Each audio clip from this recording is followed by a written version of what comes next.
अरहन्ताणम् नमो अरहन्ताणम् नमो अरहन्ताणम्। इंद्रियातीत चेतना, मनस अतीत चेतना, बुद्धि से परे की चेतना, चित्त से परे की चेतना जब हमारी होती है तब आत्मा की सीमा में हमारा प्रवेश खुलता है, अन्यथा प्रवेश सर्वथा निषिद्ध और सर्वथा वर्जित रहता है। चैतन्य के अनुभव का दूसरा उपाय, या पहला भी कहें आप, वास्तविक उपाय है निर्विकल्प चेतना का अनुभव। खाली करें, बुद्धि को खाली करें, चित्त को खाली करें, मन को खाली करें, समाप्त करें, विलीन करें, इंद्रियों को खाली करें, सबको खाली करें। खाली करने पर पता चलता है कि क्या है। सन्यासी जा रहा था, बाजार में पहुंचा और एक दुकान पर चला गया। दुकानदार से पूछा, इस पीपे में क्या है? महाराज, आटा है। इस पीपे में क्या है? मसाले। इस पीपे में क्या है? चीनी है। पूछता चला, पूछता चला, पूछता गया। फिर पूछा, इस पीपे में क्या है? महाराज, खाली है। ओहो, बहुत अच्छा कहा, खाली है, बस भगवान है इस पीपे में। दुकानदार ने कहा कि भगवान कैसे? खाली पीपा है, एक पैसा भी नहीं मिलेगा। आटा है, पैसा मिलेगा। मसाले हैं, पैसा मिलेगा। चीनी है, पैसा मिलेगा। ये तो कोरा खाली है, कुछ भी नहीं मिलेगा। बोला, भगवान इसी में है। ये कैसे? कि जिसमें और कुछ नहीं होता वहां भगवान होता है। बहुत बड़ी मर्म की बात कही कि खाली पीपे में भगवान होता है। पता नहीं पीपे में भगवान होता है या नहीं होता, किंतु खाली चित्त में, खाली मन में और खाली इंद्रियों में निश्चित ही भगवान होता है, अपना प्रभु होता है, अपनी आत्मा होती है। लोग क्या करते हैं? भरे हुए को मूल्य देते हैं, खाली का मूल्य नहीं समझते, बिल्कुल ही समझते। जबकि भरा हुआ बहुत सताता है। व्यापारी नौका में जा रहा था, अचानक तूफान आ गया। नाविक ने कहा कि भार बहुत है, भार बहुत है, खतरा है, कुछ खाली करो नौका को। अतिरिक्त भार हो गया। तो कुछ लोग उतर जाए और या अपने बोझ को नदी में डाल दे। कहा गया, बनिए से कहा गया, व्यापारी से कहा गया, भी उतरो। नहीं उतरो तो ये पीपे इतने हैं, इनको पानी में डालो। कुछ पीपे खाली थे, एक पीपा रुपयों से भरा था। उसने सोचा कि खाली पीपों को डाल दूं। नाविक ने कहा, वजन कम नहीं होगा, भरा हुआ उसको डालो। अब रुपये को कैसे डाल सकता था? उसने सोचा कि रुपये चले गए तो जीकर भी क्या करूंगा, और मैं कूद जाऊं, रुपये साथ लेकर कूद जाऊं तो जीऊंगा तो ये भी काम आएंगे, मैं भी शायद जी सकता हूं, संभावना है। भरा हुआ पीपा था, लेकर कूदा। भरा हुआ था, खाली होता तो फिर भी संभावना थी, तर जाता। भरा हुआ लेकर कूदा, कोई संभावना नहीं रही, बीच में ही डूब गया।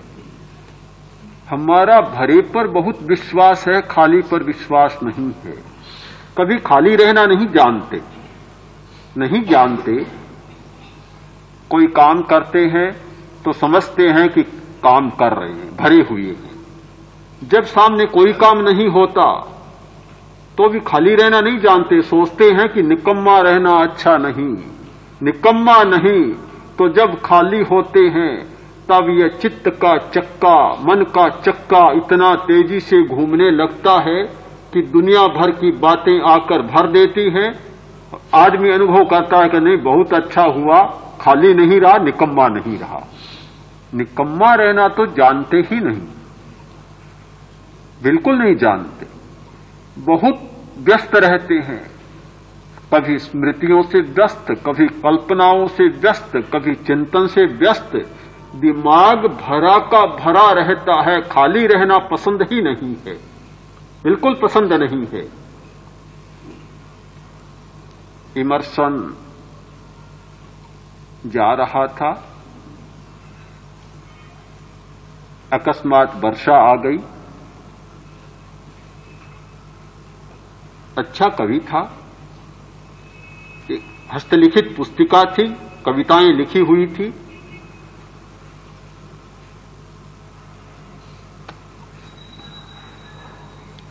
सोचा भीग जाए।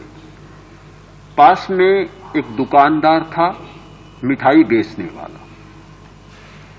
कहा भी लो ये पुस्तिका रखो, मैं अभी जाता हूं, फिर लौट आऊंगा और मैं ले लूंगा।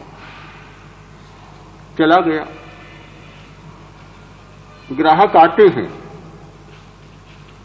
मिठाई लेने, कागज चाहिए।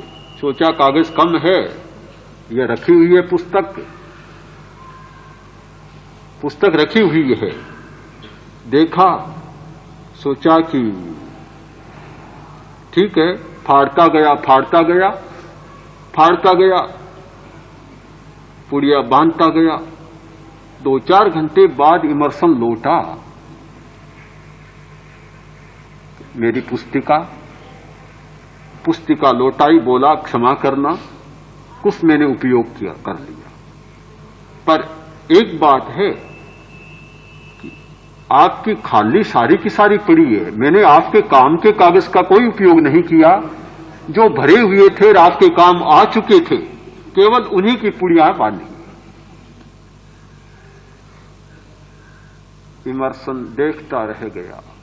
जो कविताएं थी वे तो सारी जा चुकी, खाली पुस्तिका रह चुकी। बड़ा कष्ट हुआ।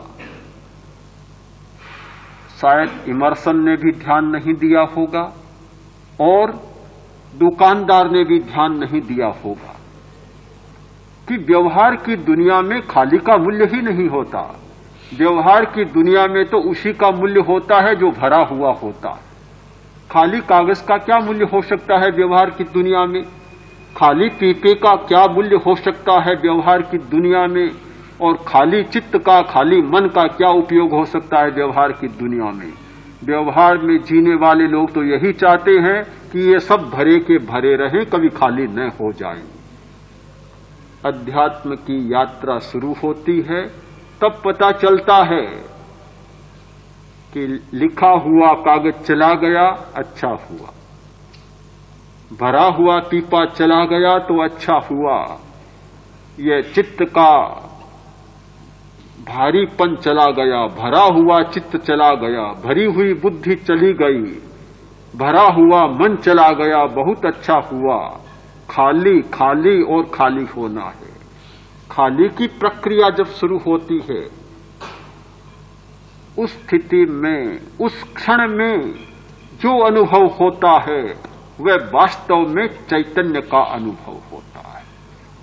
चैतन्य के अनुभव का वही क्षण है जब हमारा चित्त पूरा खाली होता है, पूरा खाली होता है।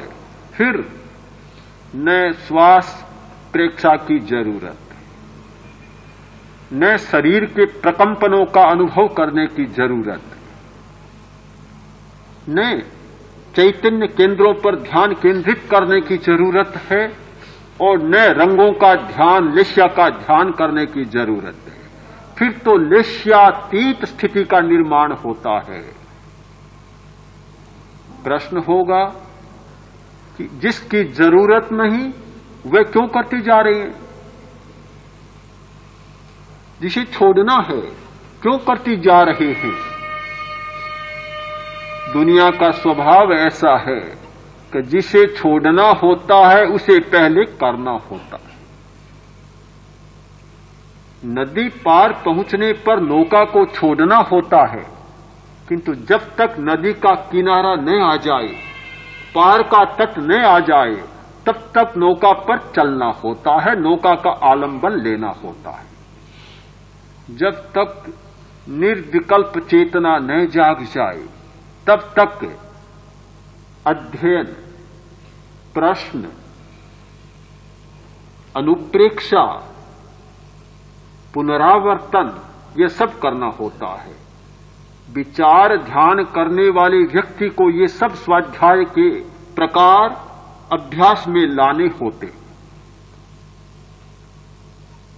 किंतु जब विचार ध्यान की सीमा समाप्त होती है और निर्विचार ध्यान में जाते हैं, शुक्ल ध्यान में जाते हैं, निर्विचार चेतना में जाते हैं, केवल आत्म ध्यान की भूमिका में जाते हैं, फिर वहां अध्ययन की कोई जरूरत नहीं, न पुस्तक पढ़ने की जरूरत, न प्रश्न और जिज्ञासा की जरूरत, न पुनरावर्तन की जरूरत और न अनुप्रेक्षा की आवश्यकता। सब समाप्त हो जाते हैं। वहां फिर आलंबन बनता है शांति, मुक्ति, आर्जव और मार्दव। आत्मध्यान का, आत्म साक्षात्कार का, निर्विकल्प चेतना का आलंबन बनता है शांति, क्रोध मुक्ति। क्रोध के पर्याय क्षीण हो रहे हैं और क्रोध मुक्ति की चेतना जाग रही है, वही उस ध्यान का आलंबन बनता है। पढ़ने की जरूरत नहीं, पढ़ने से क्रोध नष्ट नहीं होता, आत्म ध्यान से क्रोध नष्ट होता है या क्रोध को देखने से क्रोध नष्ट होता है।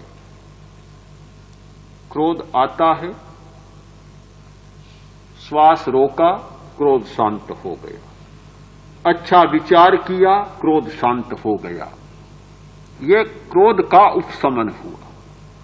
उपशमन किसी एक भाषा में दमन कह दीजिए, क्रोध का दमन हुआ। दमन और उपशमन दोनों एक ही बात है। उपशमन हुआ, क्रोध भी एक विकल्प है। आपने दूसरे विकल्प का आलंबन लिया, क्रोध शांत हो गया। एक विकल्प के द्वारा दूसरे विकल्प को परास्त कर दिया। एक प्रबल सांड से दूसरे कमजोर सांड को हरा दिया।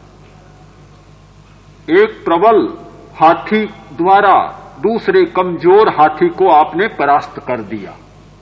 इतना ही हुआ, किंतु परास्त होने वाला अभी मन में फुफकार रहा है, जब मौका मिले और बदला लूं। उपशमन न जाने कब फिर सक्रिय होकर और सताने लग जाए। विकल्प के द्वारा विकल्प का उपशमन, ये उपशमन की और दमन की प्रक्रिया है। क्षय की प्रक्रिया यह नहीं है। उस विकल्प को क्षीण करने की प्रक्रिया है निर्विकल्प चेतना का जागरण। निर्विकल्प चेतना जैसे पुष्ट होती है, क्रोध का विकल्प अपने आप क्षीण होता है। शांत नहीं, क्षीण होता है। उपशम भाव नहीं, क्षायिक भाव होता है। जैसे जैसे निर्विकल्प चेतना शक्तिशाली बनती है, क्षमा स्वयं एक आलंबन बन जाता है। मुक्ति, लोभ रहित चेतना एक आलंबन बन जाती है। अनुभव होने लग जाता है कि चेतना में कोई लोभ का पर्याय नहीं है।